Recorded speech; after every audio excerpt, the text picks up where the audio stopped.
Week 4. Michael's system was running. $12 had become $31. $31 had become $67. $67 had become $89. Every week, a little more. Every week, a little quieter. Because the system was doing the talking now, not Michael. And then one morning, he did something nobody expected. He closed his laptop, stood up, and walked away. Not forever. Not in frustration. Not in defeat. Just away. For 3 days. He didn't check his dashboard, didn't monitor his results, didn't touch the system. 3 days of complete silence.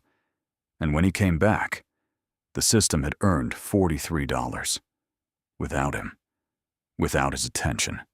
Without his presence. $43 in 3 days. From nothing. From silence. And that moment taught Michael something that no video, no book, no advice could have ever taught him. Stopping is not the same as quitting. Most people think stopping means failing. They think, if I stop, I lose momentum. If I stop, everything falls apart. If I stop, I'm back to zero. And Michael used to think the same. He used to believe that consistency meant never stopping, never pausing, never stepping back. But here's what he discovered. There are 2 kinds of stopping. Stopping from fear and stopping with intention. Stopping from fear looks like this. You quit because it's hard. You quit because results aren't coming. You quit because someone else looks more successful. That kind of stopping destroys everything you've built. Stopping with intention looks different. You pause because you need to see clearly. You step back because the view is better from a distance. You stop, not to rest from the work, but to upgrade the work. Michael stopped with intention. And the difference changed everything. Here's what happened in those 3 days. Day 1. Michael didn't check anything. He walked, he read, he thought. Not about the system, about the direction. Where was this going? What was the next level? What was he actually building? Day 2. He sat with a notebook, not to plan, to question. Is this system the best version of itself? What would make it 10 times better? What am I doing manually that the system should be doing? These questions felt uncomfortable because the answers revealed gaps. Gaps he had been too busy to notice, too focused on daily execution to see the bigger picture. Day 3. He wrote down 3 upgrades, not small tweaks, structural changes, things that would make the system work harder while he worked less.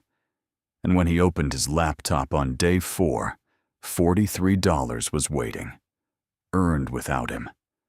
Proof that the foundation was solid. Proof that stepping back didn't mean stepping down.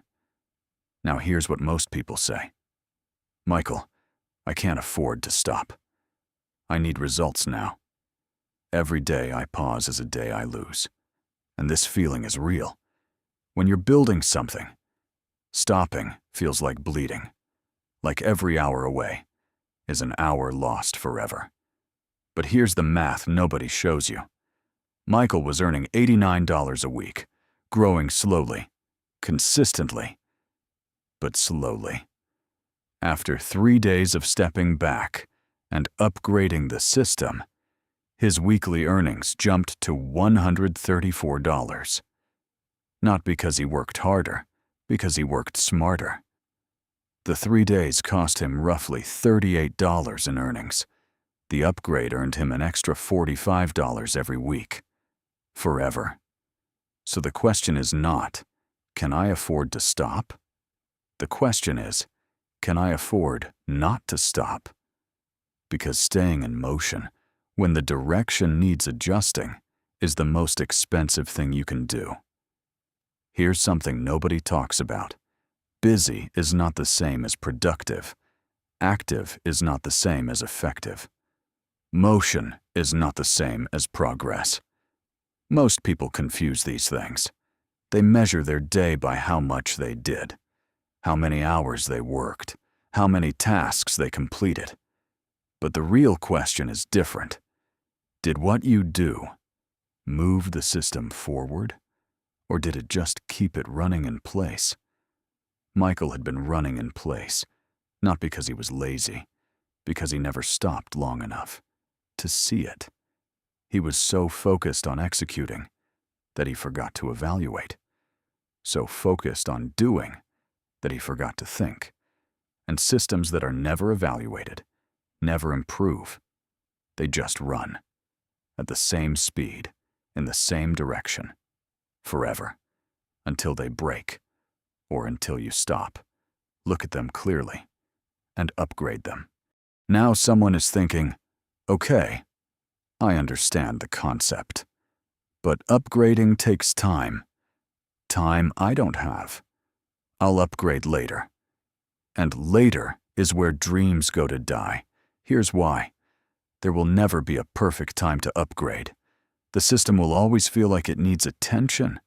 There will always be one more thing to do, one more result to chase, one more reason to wait. But here's the truth about upgrading. It doesn't take as long as you think. Michael's 3 days produced 3 upgrades, not 3 months. 3 days. Because when you stop and think clearly, solutions come faster than you expect. The problem isn't that upgrading takes too long. The problem is that most people never create the space for it. They fill every hour with motion. And motion crowds out thinking. And without thinking, the system never evolves. And systems that never evolve eventually become obsolete. So, what did Michael actually change? Upgrade 1. He automated what he was doing manually. There were 3 tasks in his system that he was doing every day by hand. Small things. Things that took 20 minutes each. 60 minutes total. Every day. He found a way to automate all 3. Not perfectly, but well enough. And suddenly, he had 60 minutes back every single day. 420 minutes a week. That's 7 hours. 7 hours he could use to build more assets, or rest, or think. Upgrade 2. He removed what wasn't working. There were 2 parts of his system that consumed energy, but produced almost nothing. He had kept them because they felt important. But feelings are not data. He removed them, and the system became lighter, faster, more focused. Upgrade 3. He added 1 new input, 1 small change to how the system attracted attention. Not dramatic, not complicated, just 1 new element. That doubled the number of people who noticed. 3 upgrades, 3 days. The system was now running better than it ever had. Not because Michael worked harder, because Michael thought better. Last objection. Michael, your system was already working. You already had $89 a week coming in. Of course, stepping back helped. But what if you're at 0? What if nothing is working yet? Fair point. Stepping back only helps if there's something to step back from. If you're at day 1, you need to execute first. Build first. Create first. The time for upgrading comes after the foundation exists. But here's the important thing. Most people never reach the upgrade stage because they quit too early. They stop at week 2, at the first silence, at the first doubt. And they never build enough to have something worth upgrading. So the sequence matters. Build first, execute consistently, survive the silent period, get the first signal, then stop, evaluate, upgrade, and repeat. That is the full cycle of a real system. Not just building, not just running, Building. Running. Stopping. Upgrading. Repeating. That cycle is what separates a system that grows from one that just survives. End of week 4. Michael looked at his numbers. Week 1, $0. Week 2, $12. Then $31.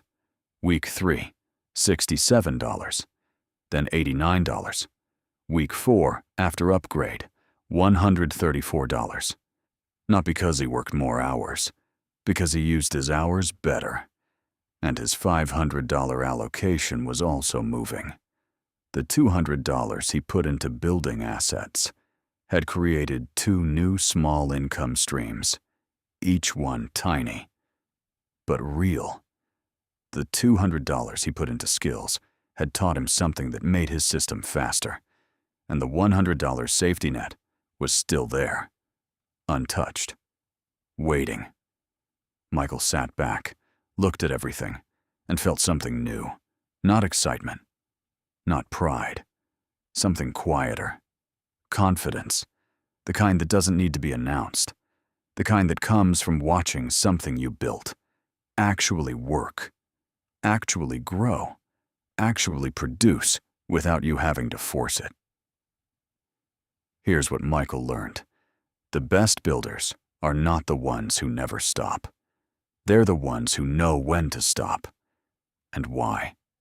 Stopping from fear destroys momentum. Stopping with intention builds it. The system needs 2 things from you: execution and evaluation. Not just one. Both. Execute until you have something real. Then stop. Look at it clearly. Find the gaps, upgrade, and execute again. That cycle is not weakness. That cycle is how real systems grow. Michael's system was growing, not because he was lucky, not because he was special, because he learned when to push and when to pause. And that skill is worth more than any tactic, any tool, any shortcut. The system is simple. Build, evaluate, upgrade, repeat. The decision is yours. Week 4 was done. $134 earned, 3 upgrades made, 2 new income streams started. The system was running better than ever, and Michael felt something he hadn't felt in a long time. Ready. Not just ready to keep going. Ready for the next level. Because $134 a week was good. But Michael had done the math, and the math showed something uncomfortable. At this rate, it would take too long. Too many weeks. Too many small steps.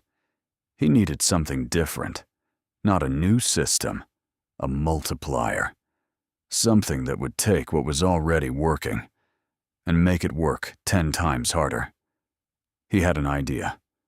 One he had been thinking about for weeks, but had been too scared to try. In the next episode, Michael tries it, and the result will either change everything or cost him everything he has built.